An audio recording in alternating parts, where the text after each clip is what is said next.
Olá, povo de Deus, que a paz do Senhor Jesus esteja sobre a sua vida hoje, amanhã e sempre. E é com uma alegria que estamos aqui mais uma vez, para entregar uma mensagem, uma palavra de Deus para a sua vida, te fortalecer, te levantar, te guiar, mostrar que há um Deus por você, um Deus que tem mostrado todo o tempo, um Deus que tem segurado nas suas mãos para lhe direcionar no caminho que Ele quer que você ande.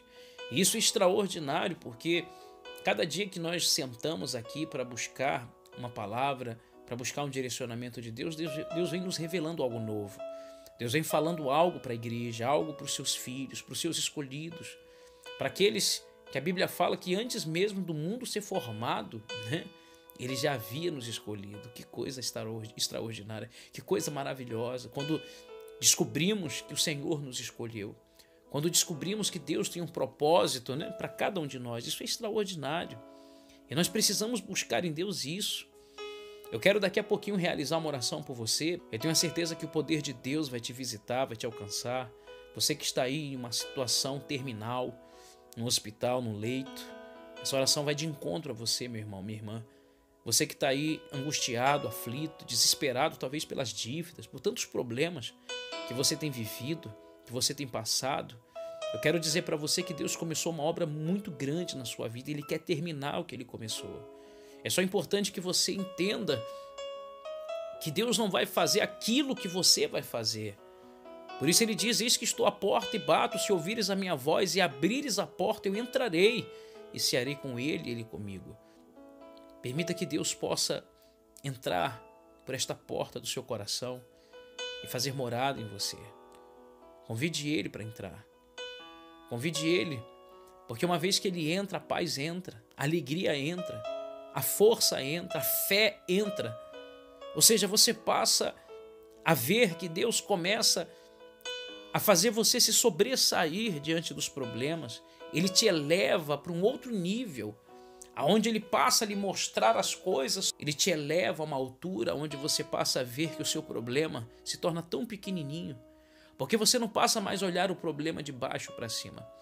Ele te eleva para que você passe a olhar de cima para baixo e ver a grandiosidade deste Deus. Nós vamos meditar na palavra de Filipenses, o Senhor me entregou aqui, capítulo 3, versículo 14. Eu estou lendo aqui pela Bíblia King James, E Deus ele vai falar forte ao seu coração. Daqui a pouquinho vamos orar por você. Diz assim, olha: apresso-me em direção ao alvo. Paulo dizendo, a fim de ganhar o prêmio da convocação celestial de Deus em Cristo Jesus. Você foi convocado pelo céu. O Senhor te convocou. Te convocou para você ganhar esse prêmio. Esse prêmio é a sua salvação. Por isso ele diz: apresso-me em direção ao alvo. Há muitas pessoas correndo atrás de um alvo que é passageiro, querendo alcançar um prêmio que é corruptível, ou seja, que é onde a traça e a ferrugem corrói. O prêmio que Deus quer dar para você, meu irmão, é um prêmio celestial. É algo que não é passageiro, mas é eterno. Por isso que nós temos que nos apressar em direção a esse alvo. Deus está querendo alinhar a igreja dele, o povo dele, para correr nessa direção. E hoje nós temos visto a igreja correndo em outra direção, correndo na direção errada, correndo na direção em que, sem dúvida alguma, estarão andando em círculo. Quantas não são as pessoas que têm andado em círculo? Deus não quer que você perca mais tempo, meu irmão. Deus não quer que você venha viver uma ilusão, uma coisa irreal. Não, porque Ele é real. As promessas dele são reais. Mas existe um caminho para você alcançá-las. Existe o caminho para você tomar posse daquilo que Deus tem como promessa para a sua vida, sendo que a mais importante delas é a nossa salvação. Uma vez que buscamos o reino dele em primeiro e colocamos isso como o nosso alvo principal, as outras coisas, as demais coisas, o Senhor vai acrescentando em nossas vidas. Por isso, todos nós, no versículo 15, que alcançamos a maturidade espiritual, devemos pensar desta maneira: Porém, Se em algum aspecto pensais de forma diferente, também quanto a isso, Deus vos esclarecerá. Olha que coisa. Ou seja, de que maneira que nós devemos pensar? Nós temos que pensar, e quando passamos a pensar neste alvo, nesse direcionamento, é porque atingimos uma maturidade. Deus não quer que venhamos ser crianças. Crianças sim, na pureza, mas maduros em Deus. Quando ele fala essa maturidade espiritual, é nós atingirmos um outro nível nele. E ele quer trazer isso para a igreja nos dias de hoje. Quando ele fala aqui sobre ganhar prêmio, né? Paulo está dizendo e está falando aqui sobre competições que era comum na Grécia, né? Naquela época. Então ele trata a salvação como um prêmio, né? Trata como uma Olimpíada. Por isso a Bíblia fala para nós corrermos, né? Apressarmos em direção deste alvo, em direção deste prêmio, né? Da convocação celestial. Observa que quando você vai para uma maratona, ou vai para uma Olimpíada, ou vai para um campeonato, ou vai em busca de um prêmio, de uma medalha, de um troféu, o que o atleta ele faz? Ele se prepara, né? Ele se prepara, a sua alimentação é diferente. Veja um exemplo, o Neymar, ele não come o que ele quer comer. Existe toda uma preparação para ele comer ali a comida certa. Existe ali toda a hora dele dormir, a hora dele acordar. Existe toda uma preparação para que ele possa ter um bom desempenho em campo, para que ele possa ter um bom desempenho em um campeonato. Assim somos nós. Nós temos que aprender a dominar a nossa carne, nós temos que aprender a dominar o nosso corpo. Nós temos que nos preparar, é isso que Deus está querendo falar. Nos preparar para alcançar a salvação eterna. Porque quando nós alcançamos essa maturidade espiritual, nós temos que pensar desta maneira. Olhar para Cristo, olhar para a nossa salvação como a maior de todas as prioridades. Aí ele vem dizendo no 16, contudo, caminhemos na medida da perfeição que já atingimos. Olha que legal. Contudo, caminhemos na medida da perfeição que já atingimos. Então, eu tenho que caminhar na medida que eu estou recebendo de Deus. Eu quero falar para muitos de vocês que daqui a um ano você já vai ser uma outra pessoa. Daqui a mais uns 6 meses, Deus vai estar te moldando dia após dia. E na medida que o Senhor vai te aperfeiçoando, atingindo essa maturidade, você tem que caminhar na medida da perfeição que você está atingindo. Ou seja, você já não pode mais retroceder, você já não pode mais caminhar na medida que o ano atrás você caminhava. Você já não pode mais estar vivendo da maneira que há um ano atrás você vivia, porque a cada dia é um processo de crescimento na vida do cristão. Há um processo de crescimento na vida daquele que se chega a Deus. Aleluia! E é isso que Deus quer fazer. Levar a sua igreja a um crescimento, levar a sua igreja a um progresso. E ele vem dizendo aqui no versículo 16 pela King James, contudo caminhemos na medida da perfeição que já atingimos. Você atingiu um nível, então você tem que andar nessa medida e se preparar para atingir um outro nível, porque a cada dia nós temos que crescer. Entenda bem uma coisa, para você ter atingido uma medida, você teve que deixar aquela para trás. Quando o apóstolo Paulo ele diz, deixando as coisas que para trás ficaram, seguir para as que diante de mim estão, é isso. Ou seja, eu estou deixando para trás aquele nível e seguindo para um outro nível, para que está diante de mim, como uma escada. Ou seja, eu não posso olhar para trás, eu tenho que olhar para cima numa subida de uma escada, numa escalada, eu tenho que olhar para cima. Eu tenho que olhar para aquilo que eu vou atingir, porque o que eu já atingi, meu irmão, já passou. Já ficou para trás. Olha o que ele diz mais. Caros irmãos, sede meus imitadores e prestai atenção nos que caminham de acordo com o padrão de comportamento que temos vivido. Olha o que ele vem dizendo, olha o que Paulo fala no versículo 17. Sede meus imitadores e prestai atenção nos que caminham de acordo com o padrão de comportamento que temos vivido.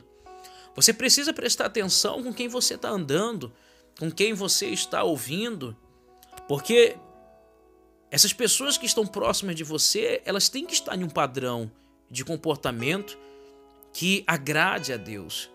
Porque existe um padrão de comportamento para o pastor, para o bispo, para aquele que serve a Deus. Existe um padrão de comportamento para aquele que é membro. Existe um padrão de comportamento das pessoas do mundo.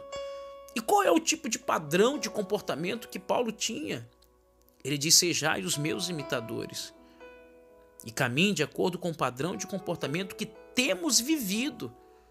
Por isso a importância de você ler a palavra e ver nesses homens de que maneira eles viviam, de que maneira eles agiam para com os irmãos da igreja, de que maneira que eles levavam a vida de Cristo, de que maneira eles realmente viviam o cristianismo, o que era isso. Então, esse padrão nós temos que trazer para os nossos dias de hoje.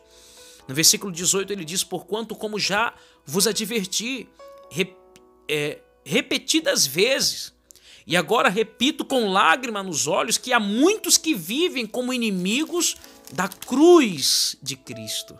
Meu Deus do céu, a que ele se refere? A esses inimigos da cruz de Cristo são aqueles falsos profetas, pessoas que de fato estão indo contra a palavra verdadeira, seguindo um outro tipo de evangelho. Como ele diz aqui no versículo 19, o fim dessas pessoas é a perdição. O Deus deles é o estômago. Por que a Bíblia fala estômago? No hebraico, estômago está relacionado a necessidades, né? Quando a Bíblia fala no hebraico sobre o estômago, está se referindo às necessidades. Então essas pessoas, né, que a Bíblia vem falando que o Deus deles é o estômago, ou seja, o Deus deles é somente as suas necessidades, é somente servir as suas próprias necessidades. Então eles não estão preocupados com a necessidade do outro, do próximo, estão preocupados com as suas próprias necessidades, em servirem a si mesmo. Aí ele diz: e o orgulho que eles ostentam fundamentam-se no que é vergonhoso. Eles se preocupam apenas com o que é terreno. Olha só. Essas são as pessoas que a Bíblia fala que nós temos que ter cuidado. Paulo disse, né? Mais uma vez aqui eu vou repetir, no versículo 18, portanto, como já vos adverti repetidas vezes, e agora repito com lágrimas nos olhos, que há muitos que vivem como inimigos da cruz de Cristo. Então veja que o tipo de pessoa que busca apenas satisfazer, né? O Deus deles é o estômago, ou seja, são as suas vontades, suas necessidades. Veja que essa pessoa ela está sendo uma inimiga da cruz de Cristo, ela está indo contra o evangelho. O orgulho que eles ostentam fundamentam-se no que é vergonhoso, e eles se preocupam apenas com o que é terreno. Veja que a pessoa que ela está preocupada apenas com as coisas daqui é uma pessoa que está caminhando totalmente ao contrário do verdadeiro evangelho. Nós temos como ministro de Cristo, como bispo, como sacerdote, levar as pessoas a se desprenderem das coisas desta terra, das coisas desta vida, uma vez que o Senhor nos prometeu nos dar uma vida de qualidade, mas tudo isso é um presente de Deus para nós. Nós temos visto que as pessoas têm tirado Jesus, né, do centro do evangelho, colocado no centro do evangelho milagres, curas, realização dos seus sonhos. E muitos estão se relacionando com Deus apenas para buscar aquilo que Ele tem para oferecer e não buscar a Deus simplesmente porque ama a Deus, porque quer se relacionar com Deus, porque Ele é a nossa maior riqueza, Ele é o nosso Deus, Ele é o nosso Pai. Ele fazendo ou não fazendo, Ele continua sendo Deus. No versículo 20 ele diz: no entanto, a nossa cidadania é dos céus, de onde aguardamos com grande expectativa o Salvador, o Senhor Jesus Cristo. Meu Deus do céu. A nossa cidadania não é desta terra. A nossa cidadania, meu irmão, é dos céus. É dos céus. Nós somos cidadãos dos céus, de onde aguardamos com grande expectativa o Salvador, o Senhor Jesus Cristo. Então, entenda, nós estamos nesta terra, mas não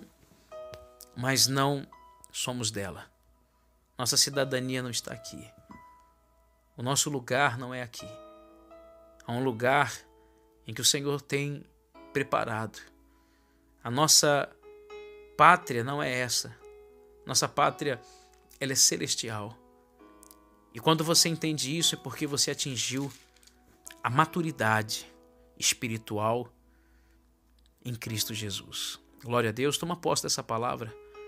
Eu tenho a certeza que o Senhor te edificou, te fortaleceu, te alcançou, porque é uma palavra que não vem de um homem, mas é uma palavra que vem lá de cima para poder te tocar, para poder te alinhar, para poder te direcionar no caminho certo, no qual estará te entregando, te trazendo a maior de todas as vitórias, que é a salvação da sua alma. Glória a Deus. Feche os seus olhos, eu quero orar por você.